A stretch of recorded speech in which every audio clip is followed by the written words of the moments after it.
আমি শেহতীয়াকৈ দেখিবলৈ পাইছোঁ যে অইল ইণ্ডিয়া লিমিটেডে বহু বিতৰ্কিত এটা কোম্পানী জন এনাৰ্জি, সেই জন এনাৰ্জি কোম্পানীটোক পুনৰ তেখেতসকলে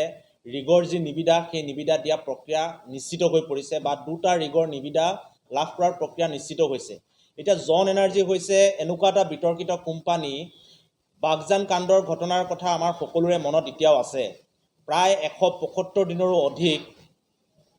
তাতোতকৈ অধিক দিন বাগজানত BGN-5 যিটো আচলতে বাগজানৰ খনন আৰু উৎপাদনৰ ঠাই আছিল, সেই ঠাইত এটা অগ্নিকাণ্ড হৈছিল, গেছ নিৰ্বাপন হৈছিল আৰু সেই অঞ্চলৰ ৰাইজৰ বিস্তৰ ক্ষতিসাধন হৈছিল আৰু লগতে জৈৱ বৈচিত্ৰ্যৰ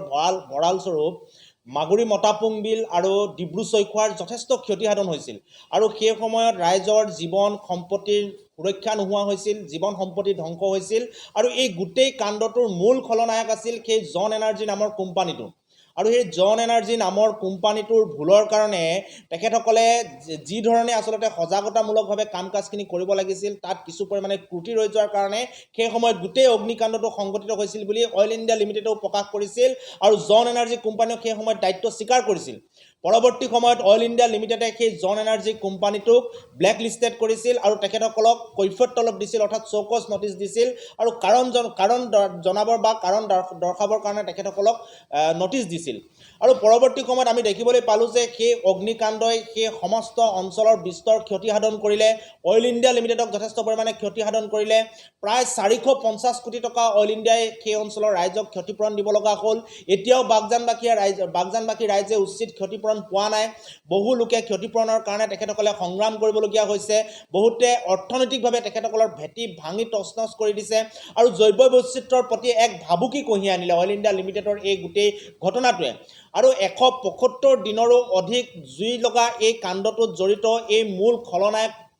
যিটো জন এনাৰ্জি নামৰ প্ৰাইভেট কোম্পানী, এই কোম্পানীটোক পুনৰ অইল ইণ্ডিয়া লিমিটেডে কি কাৰণত আচলতে নিবিদা দিবলগীয়া হ'ল বা নিবিদা পোৱা প্ৰক্ৰিয়াটো নিশ্চিত কৰিলে, সেই কথাটোতে কিন্তু ৰাইজৰ মনত প্ৰশ্ন উদয় হৈছে। আৰু এই বাগজান কাণ্ডৰ পাছত অইল ইণ্ডিয়া লিমিটেডৰ ওপৰত তদন্ত কৰিবৰ কাৰণে উচ্চতম ন্যায়ালয়ৰ যিখন কমিটি, উচ্চতম ন্যায়ালয়ে গঠন কৰি দিয়া কমিটিখনে অন্তৰ্বৰ্তীকালীন যিখন প্ৰতিবেদন, সেই প্ৰতিবেদনত 2500 কোটি টকাৰ জৰিমনা তেখেতসকলক বিহাৰ কথা উল্লেখ কৰিছে আৰু পৰৱৰ্তী সময়ত যিখন পূৰ্ণাংগ প্ৰতিবেদন দাখিল কৰিব, সেই প্ৰতিবেদনত তাৰ পৰিমাণ বৃদ্ধি কৰাৰ কথা কৈছে। আৰু যিটো সময়ত অইল ইণ্ডিয়া লিমিটেডে তেখেতসকলৰ লাভ সিমান নহয়, সেই প্ৰতিবেদনত 2500 কোটি টকাৰ জৰিমনা তেখেতসকলক বিহাৰ কথা উল্লেখ কৰিছে আৰু পৰৱৰ্তী সময়ত যিখন পূৰ্ণাংগ প্ৰতিবেদন দাখিল কৰিব, সেই প্ৰতিবেদনত তাৰ পৰিমাণ বৃদ্ধি কৰাৰ কথা কৈছে। আৰু যিটো সময়ত অইল ইণ্ডিয়া লিমিটেডে তেখেতসকলৰ লাভ সিমান নহয় বা তেখেতসকলৰ লাভ 2000 কোটিতকৈ তলত আৰু সেই সন্দৰ্ভত তেখেতসকলে কেনেকৈ 2500 পৰা 3500 কোটি টকা জৰিমনা দিব পাৰিব, তাক লৈ যেতিয়া বিতৰ্ক সৃষ্টি হৈছে আৰু সমগ্ৰ ৰাইজে এই স্বাভিমানী অইল ইণ্ডিয়া উদ্যোগটোৰ পক্ষত যিটো সময়ত থিয় দিছে, কাৰণ অইল ইণ্ডিয়াই উজনি অসম, বিশেষকৈ অসমৰ অৰ্থনৈতিক ভেটিটো মজবুত কৰাৰ ক্ষেত্ৰত যি ধৰণৰ ভূমিকা গ্ৰহণ কৰিছে, সেই কথা বতৰাবিলাক সকলোৱে জানে। আজি ইয়াৰ যিবিলাক ভটিয়নি উদ্যোগ বা যিবিলাক মূল উদ্যোগ অসমত আছে, আটাইবিলাক উদ্যোগ পোনপটীয়াভাৱে বা পৰোক্ষভাৱে কেৱল অইল ইণ্ডিয়াৰ পিঠিত ভেজা দি সেই উদ্যোগবিলাক জীয়াই আছে। গতিকে এই উদ্যোগবিলাক জীয়াই থাকিবৰ কাৰণে, অৰ্থনৈতিকভাৱে ভেটি শক্তিশালী হ'বৰ কাৰণে অইল ইণ্ডিয়া জীয়াই থকাটো স্বাভাৱিকভাৱে প্ৰয়োজন আছে। যাৰ কাৰণে 2500 কোটি টকা জৰিমনাৰ বিহাৰ লগে লগে ৰাইজ, দল, সংগঠন সকলোৱে অইল ইণ্ডিয়াৰ পক্ষত থিয় দিছিল। অইল ইণ্ডিয়াক পৰিকল্পিতভাৱে বা ষড়যন্ত্ৰমূলকভাৱে অইল ইণ্ডিয়াক ধ্বংস কৰাৰ কথা মানুহৰ মনত সন্দেহ হৈছিল। ব্যক্তিগত কোম্পানীলৈ অইল ইণ্ডিয়াক গতাই দিব নেকি, তেনেকুৱা ধৰণৰ বিভিন্ন মানুহৰ প্ৰশ্ন উদয় হৈছিল। আৰু পৰৱৰ্তী সময়ত আমি দেখিবলৈ পালোঁ যে অইল ইণ্ডিয়া লিমিটেডৰ পক্ষত ৰাইজ থিয় দিয়াৰ পাছত পুনৰ কিন্তু অইল ইণ্ডিয়া লিমিটেডৰ ন্যস্ত স্বাৰ্থ জড়িত কিছুমান বিষয়াৰ কাৰণে অইল ইণ্ডিয়া লিমিটেডৰ ৰাইজৰ সেই মৰমক নেওচা দি নস্যাৎ কৰি তেখেতসকলে কিন্তু বিতৰ্কিত এই জন এনাৰ্জিৰ পক্ষত কি কাৰণত থিয় দিলে, সেই কথাটো অইল ইণ্ডিয়া লিমিটেডক স্পষ্ট কৰিবৰ কাৰণে আমি আহ্বান জনাইছোঁ। আৰু এই জন এনাৰ্জি নামৰ যিটো বিতৰ্কিত কোম্পানী, সেই কোম্পানীটোক ব্লেক লিষ্টেড কৰাৰ পিছত যি চৌকছ দিছিলে, সেই চৌকছৰ উত্তৰ আজি তাৰিখলৈকে কিয় ৰাজহুৱা কৰা নহ'ল? কি কাৰণত জন এনাৰ্জিৰ দ্বাৰা সেই কাণ্ড সংঘটিত হ'ল? কাৰ গাফিলতি আছিল? কাৰ গাফিলতিৰ কাৰণে জনসাধাৰণৰ জীৱন সম্পত্তি নষ্ট হ'ল? এতিয়াও জনসাধাৰণে অৰ্থনৈতিকভাৱে তেখেতসকলে আগবাঢ়িব পৰা নাই। জৈৱ বৈচিত্ৰ্যৰ ভঁৰালত আচলতে হানি হ'ল আৰু ডিব্ৰু চৈখোৱা কৰ্তৃপক্ষ আৰু মাগুৰী মতাপুং যিখন বিল সেই বিলখনত বিস্তৰ ক্ষতিসাধন হ'ল জীৱকুলৰ তাৰ পৰিপ্ৰেক্ষিতত সেই কাৰণ দৰ্শোৱা জাননীখনত জন এনাৰ্জিয়ে কি উত্তৰ দিলে সেই কথা বতৰাবিলাক অইল ইণ্ডিয়া লিমিটেডে কিয় ৰাজহুৱা নকৰিলে আজি আমি ইয়াৰ জৰিয়তে অইল ইণ্ডিয়া লিমিটেডক প্ৰত্যাহ্বান জনাইছোঁ আহ্বান জনাইছোঁ যে জন এনাৰ্জিক আপোনালোকে দিয়া চৌকছখনৰ যি উত্তৰ সেই উত্তৰ আপোনালোকে ৰাজহুৱা কৰক যেহেতু অইল ইণ্ডিয়া এটা ৰাজহুৱা অনুষ্ঠান অইল ইণ্ডিয়াক ৰাইজে মৰম কৰে অইল ইণ্ডিয়াক ৰাইজে জীয়াই থকাটো বিচাৰে গতিকে কোনোবা বাহিৰৰ পৰা অহা কোম্পানীৰ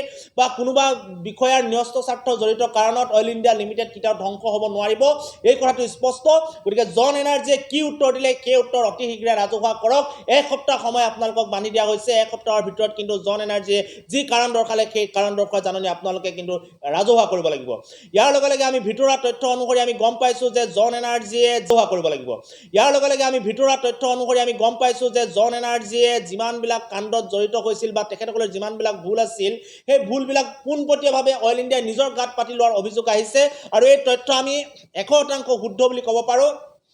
পৰৱৰ্তী সময়ত আমি তাৰ যিসমূহ তথ্য সেই তথ্য আপোনালোকৰ আগত দাঙি ধৰিম আৰু এই কথা বতৰাবিলাক সত্য হয় নে নহয় তাৰো সত্যতা আমি অইল ইণ্ডিয়া লিমিটেডক প্ৰদান কৰিবৰ কাৰণে দাবী জনাইছোঁ কি কাৰণত জন এনাৰ্জি নামৰ এই বিতৰ্কিত কোম্পানীটোৱে কৰা ভুলৰ কাম কাজবিলাক অইল ইণ্ডিয়াই নিজেই কাণ পাতি ল'ব লগা হ'ল সেই কথা বতৰাবিলাক ৰাজহুৱা কৰিব লাগিব আৰু ৰাজহুৱা খণ্ডৰ এটা উদ্যোগৰ ইমান টকা পইচা নষ্ট হ'ল এটা ব্যক্তিগত খণ্ডৰ উদ্যোগৰ কাৰণে এটা ব্যক্তিগত খণ্ডৰ কোম্পানীৰ কাৰণে পুনৰ সেই ব্যক্তিগত খণ্ডৰ কোম্পানীটো কিয় ৰঙা দলিচা পাৰি অইল ইণ্ডিয়া লিমিটেডলৈ আগমন জনোৱা হ'ল পুনৰ কি কাৰণে এনেকুৱা ধৰণৰ কাণ্ড সংঘটিত কৰিবৰ কাৰণে তেখেতসকলক আকৌ পুনৰ এৰি দিয়া হ'ল এই কথা বতৰাবিলাক কিন্তু অইল ইণ্ডিয়া লিমিটেডে স্পষ্ট কৰিব লাগিব অন্যথা কিন্তু ৰাইজে ভাবিবলৈ বাধ্য হ'ব যে অইল ইণ্ডিয়া লিমিটেডৰ কোনোবা অসম বিদ্বেষী মনোভাৱ থকা কোনোবা ন্যস্ত স্বাৰ্থ জড়িত শীৰ্ষ বিষয়াই নিজৰ কমিশ্যনৰ অংকত নিজৰ লাভালাভৰ অংকত এনেকুৱা ধৰণৰ বিতৰ্কিত কোম্পানীক পুনৰ ৰঙা দলিচা পাৰি অইল ইণ্ডিয়া লিমিটেডলৈ স্বাগতম জনাইছে এতিয়া প্ৰতিবেদনত থকা সেই 2500 কোটি টকাই অইল ইণ্ডিয়া লিমিটেডক যিমান ক্ষতি কৰিব এনেকুৱা ধৰণৰ কাম কাজে এনেকুৱা বিতৰ্কিত কোম্পানীক পুনৰ কাম কাজ দি এই কাণ্ডৰ লগত জড়িত মূল কোম্পানীটোক 4 মাহ জুই লগাই 6 মাহ নহওঁতে পুনৰ কাম কাজ দিয়া এই কোম্পানীবিলাকৰ কাৰণে কিন্তু অইল ইণ্ডিয়া লিমিটেডৰ যে বেছি ক্ষতি হ'ব এই কথা বতৰাবিলাক স্পষ্ট হৈ পৰিছে আমি সেই সময়ত সৰ্বানন্দ সোণোৱাল ডাঙৰীয়াই কৈছিল যে এই কাণ্ডৰ লগত জড়িত আটাইবিলাক কথা বতৰাৰ তদন্ত হ'ব জন এনাৰ্জিৰ ওপৰত তদন্ত হ'ব বুলি কৈছিল চৰকাৰে ঘোষণা কৰিছিল তদন্ত হ'ব বুলি কিন্তু ক'ত আমি দেখোন কোনো ধৰণৰ তদন্ত আমি দেখিবলৈ নাপালোঁ আৰু অইল ইণ্ডিয়া লিমিটেডেও কেনেকুৱা ধৰণৰ তদন্ত কৰিলে তেখেতসকলৰ তদন্তত কি প্ৰতিবেদন আহিল সেই প্ৰতিবেদন ৰাজহুৱা কৰিবৰ কাৰণে আমি আহ্বান জনাইছোঁ কাৰণ এইটো ৰাইজৰ উদ্যোগ ক্ষতি ৰাইজৰ হৈছে সকলোবিলাক ভোগ ৰাইজে কৰে গতিকে ৰাইজৰ এই উদ্যোগটোক বচাই ৰখাৰ দায়িত্ব যিহেতু ৰাইজৰ আছে সময়ত যিহেতু ৰাইজক প্ৰয়োজন হয় গতিকে ৰাইজে যিবিলাক প্ৰশ্ন উত্থাপন কৰিছে সেই প্ৰশ্নবিলাকৰ উত্তৰ দিয়াটো অইল ইণ্ডিয়া কৰ্তৃপক্ষৰ তেখেতসকলৰ দায়িত্ব আছে গতিকে অইল ইণ্ডিয়া কৰ্তৃপক্ষৰ পৰিচালন অধ্যক্ষ মহোদয় অইল ইণ্ডিয়া কৰ্তৃপক্ষৰ আৱাসিক মুখ্য বিষয়া যিগৰাকী আছে দুইগৰাকীকে আমি আহ্বান জনাইছোঁ এই জন এনাৰ্জি নামৰ কোম্পানীটো কিয় পুনৰ কাম দিব লগা হ'ল তাৰ আপোনালোকে কাৰণ আপোনালোকে ৰাইজক জনাওক এই জন এনাৰ্জিয়ে এই কাণ্ড সংঘটিত কৰাৰ পিছত তেখেতসকলে প্ৰতিবেদনত কি কথা উল্লেখ কৰিলে কাৰণ কি উল্লেখ কৰিলে সেই প্ৰতিবেদন ৰাজহুৱা কৰক আৰু ইয়াৰ কাৰণে যে গোটেই অইল ইণ্ডিয়া উদ্যোগটো ধ্বংস কৰিবৰ কাৰণে ধ্বংস হ'ল বা এটা বিস্তৰ ক্ষতিসাধন হ'ল সেই ক্ষতিৰ পূৰণ নহওঁতে বা অইল ইণ্ডিয়া পক্ষত ৰাইজ থিয় দিওঁতে আপোনালোকে কিয় ৰাইজক নস্যাৎ কৰি পুনৰ সেই বিতৰ্কিত কোম্পানীটোৰ পক্ষত থিয় দিলে এই কথা লিমিটেডেও কেনেকুৱা ধৰণৰ তদন্ত কৰিলে তেখেতসকলৰ তদন্তত কি প্ৰতিবেদন আহিল সেই প্ৰতিবেদন ৰাজহুৱা কৰিবৰ কাৰণে আমি আহ্বান জনাইছোঁ কাৰণ এইটো ৰাইজৰ উদ্যোগ ক্ষতি ৰাইজৰ হৈছে সকলোবিলাক ভোগ ৰাইজে কৰে গতিকে ৰাইজৰ এই উদ্যোগটোক বচাই ৰখাৰ দায়িত্ব যিহেতু ৰাইজৰ আছে সময়ত যিহেতু ৰাইজক প্ৰয়োজন হয় গতিকে ৰাইজে যিবিলাক প্ৰশ্ন উত্থাপন কৰিছে সেই প্ৰশ্নবিলাকৰ উত্তৰ দিয়াটো অইল ইণ্ডিয়া কৰ্তৃপক্ষৰ তেখেতসকলৰ দায়িত্ব আছে গতিকে অইল ইণ্ডিয়া কৰ্তৃপক্ষৰ পৰিচালন অধ্যক্ষ মহোদয় অইল ইণ্ডিয়া কৰ্তৃপক্ষৰ আৱাসিক মুখ্য বিষয়া যিগৰাকী আছে দুইগৰাকীকে আমি আহ্বান জনাইছোঁ এই জন এনাৰ্জি নামৰ কোম্পানীটো কিয় পুনৰ কাম দিব লগা হ'ল তাৰ আপোনালোকে কাৰণ আপোনালোকে ৰাইজক জনাওক এই জন এনাৰ্জিয়ে এই কাণ্ড সংঘটিত কৰাৰ পিছত তেখেতসকলে প্ৰতিবেদনত কি কথা উল্লেখ কৰিলে কাৰণ কি উল্লেখ কৰিলে সেই প্ৰতিবেদন ৰাজহুৱা কৰক আৰু ইয়াৰ কাৰণে যে গোটেই অইল ইণ্ডিয়া উদ্যোগটো ধ্বংস কৰিবৰ কাৰণে ধ্বংস হ'ল বা এটা বিস্তৰ ক্ষতিসাধন হ'ল সেই ক্ষতিৰ পূৰণ নহওঁতে বা অইল ইণ্ডিয়া পক্ষত ৰাইজ থিয় দিওঁতে আপোনালোকে কিয় ৰাইজক নস্যাৎ কৰি পুনৰ সেই বিতৰ্কিত কোম্পানীটোৰ পক্ষত থিয় দিলে এই কথা বতৰাবিলাক আমি অইল ইণ্ডিয়া লিমিটেডক স্পষ্ট কৰিবৰ কাৰণে আহ্বান জনাইছোঁ অন্যথা কিন্তু অনাগত দিনত অইল ইণ্ডিয়া লিমিটেডক যেনেকৈ ৰাইজে স্বাভিমান বুলি ভাবে অইল ইণ্ডিয়া লিমিটেডৰ প্ৰতিটো বিপদত যেনেকৈ ৰাইজে থিয় দিয়ে অনাগত দিনত কিন্তু এনেকুৱা কমিশ্যন লোৱা ন্যস্ত স্বাৰ্থ জড়িত বিষয়াৰ কাৰণে কিন্তু অইল ইণ্ডিয়া লিমিটেডটো মানুহৰ মনৰ পৰা নাইকিয়া হৈ যাব আৰু বিপদৰ সময়ত কিন্তু ৰাইজ থিয় নিদিব, এই কথাটো স্পষ্ট। গতিকে আমি পুনৰবাৰ আজি ইয়াৰ পৰা আহ্বান জনাইছোঁ, এই বিতৰ্কিত জন এনাৰ্জি নামৰ কোম্পানীটোক অইল ইণ্ডিয়াই যি নিবিদা প্ৰক্ৰিয়া দিবৰ কাৰণে নিশ্চিত কৰিছে, সেই প্ৰক্ৰিয়া বাতিল হ'ব লাগিব। অন্যথা কিন্তু অইল ইণ্ডিয়া লিমিটেডৰ বিৰুদ্ধে সদৌ অসম ছাত্ৰ সন্থা আৰু ৰাইজৰ সহযোগত আমি গণতান্ত্ৰিক প্ৰতিবাদ আমি গঢ়ি তুলিম। কোনো কাৰণত অইল ইণ্ডিয়া লিমিটেডক ধ্বংস হ'বলৈ দিয়া নহ'ব। কোনোবা ন্যস্ত স্বাৰ্থ জড়িত বিষয়াই যদি এই কাম কাজ কৰিছে, তেখেতসকলকো আমি সকিয়নি প্ৰদান কৰিছোঁ। অইল ইণ্ডিয়া আমাৰ উদ্যোগ, অইল ইণ্ডিয়াক ধ্বংস কৰাৰ দায়িত্ব আমি কাকো দিয়া নাই, আৰু কোনোবাই যদি এই চক্ৰান্ত কৰিছে, সেই চক্ৰান্তক আমি